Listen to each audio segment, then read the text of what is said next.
Today I'm going to show you 3 of the most common ways that people become injured in the gym so that you can prevent them.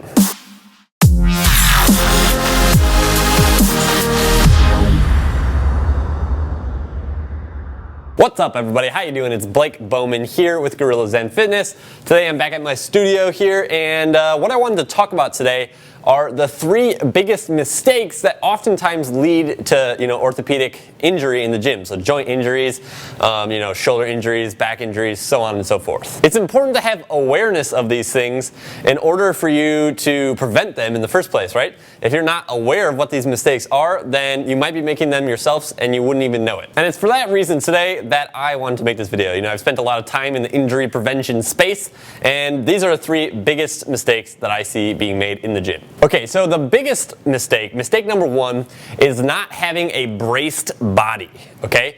So not bracing yourself properly when you're lifting weights. And what I mean by that is when you're lifting weights, it's important that you have proper alignment and posture while you're doing it, but it's also important to squeeze all of the muscles of your body and kind of tense up everywhere while you're doing an exercise. What this will do is it will stabilize your body, okay? Your muscles stabilize your body. When you squeeze your muscles, it pulls on all of the bones of the body and prevents uncontrolled motion from occurring in the body.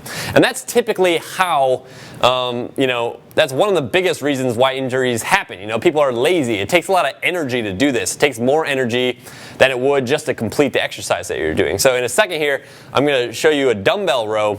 But essentially to do this right, you need to be braced, and that means you need to be tight and squeezed while you're performing the exercise. And I'm talking about squeezing muscles that aren't even directly involved with the exercise. Your entire body, your core, your back, your legs, your butt, all of those areas need to be contracted. Those muscles need to be turned on in order to stabilize your body and prevent that uncontrolled motion. All right, so using like a dumbbell row, for example here, what I'm talking about is basically this is an exercise that works your shoulder, right? Your bicep and your lats primarily, and your rear delts. So those are the muscles that are actively working. But while you're doing this or any exercise, you want to be tight everywhere in your body, right? As soon as you pick up the weight and you're under load, everything squeezes, everything tightens up. You're in good posture and alignment here. And nothing else moves, right? You're not like lazily letting this thing like pull your arm out of the socket, right? And twisting and rotating from your back. You're very, very, braced, and you're very, very stable because all of your muscles are contracted and locked up. And basically, that's what needs to be done to prevent that uncontrolled motion from occurring within the joints that's going to lead to injury. Okay, so mistake number 1 was not having a braced body during exercises. And mistake number 2 is just simply having poor programming, okay? And this is a big one, right? If you're working out with somebody under their supervision and they're not experienced and knowledgeable about the body, then even if you're doing exercises right, if you're doing too many of one exercise, you're emphasizing one body part like your chest or something over another part of your body, then you can develop imbalances, and these can eventually lead to injuries, okay?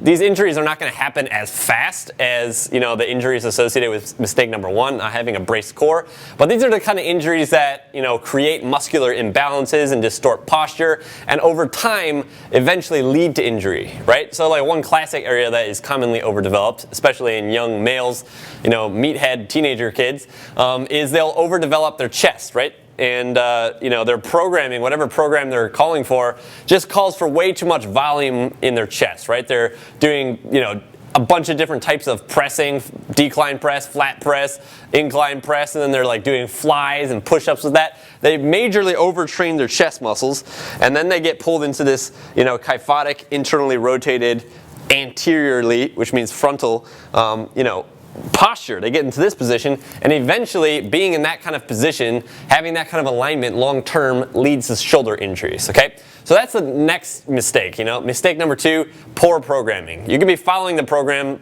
precisely, you can be doing the exercises right, but if whoever thought of the program did not intelligently design it with muscular balance and posture and alignment in mind, then it might be doing more harm than good. And that's exactly why I created my Intelligent Strength program, which is a 3-month strength training program. I don't want to talk about that today, but if you're interested in that, you can check it out in the description down beneath this video. All right, so those are mistakes number 1 and 2. The third biggest reason why people get injured in the gym, and this is a very, very common one, and excuse my French, but it's doing stupid shit, right?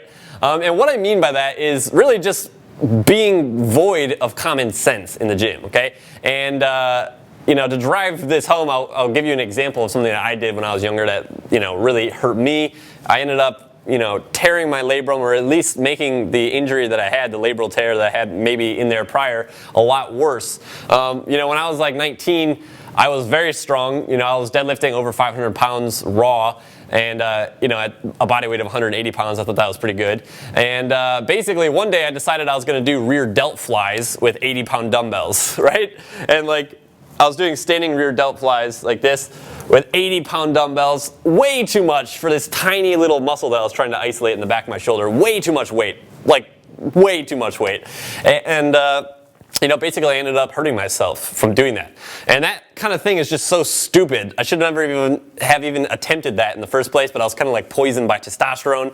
I was all pumped up, I was young, I had a lot of hormones. But what I'm saying here is a lot of people, especially young people is what I've noticed. People that are, right around 20, males specifically, they'll make this mistake a lot, right? As you get older, you become a lot more aware of your body, and you become a lot more aware of the consequences of doing stupid shit.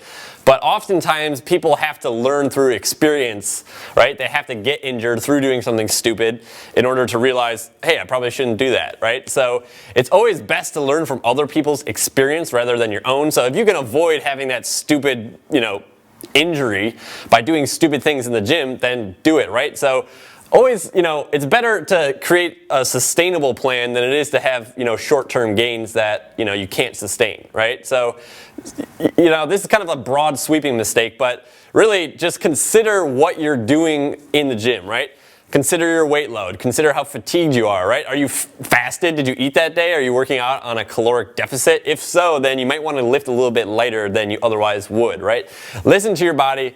Keep sustainability in your mind more so than short-term temporary gain. That's it for today's video. I hope you liked this. I just really quickly wanted to make this because, like I said earlier, these are 3 mistakes that I have made, and I don't want you to make these mistakes either, right? So if you like this video, then don't forget to subscribe to my YouTube channel right over here. Also, I mentioned posture as mistake number 1, right? Bracing yourself with a good posture and alignment, okay? And if you want to figure out how to improve your posture, then make sure you download my free ebook, Posture, the Ultimate Life Hack. You can either get there by clicking this button right over here, or if you're watching that on mobile, that won't work for you. You'll have to open up the description down below and click the first link available there.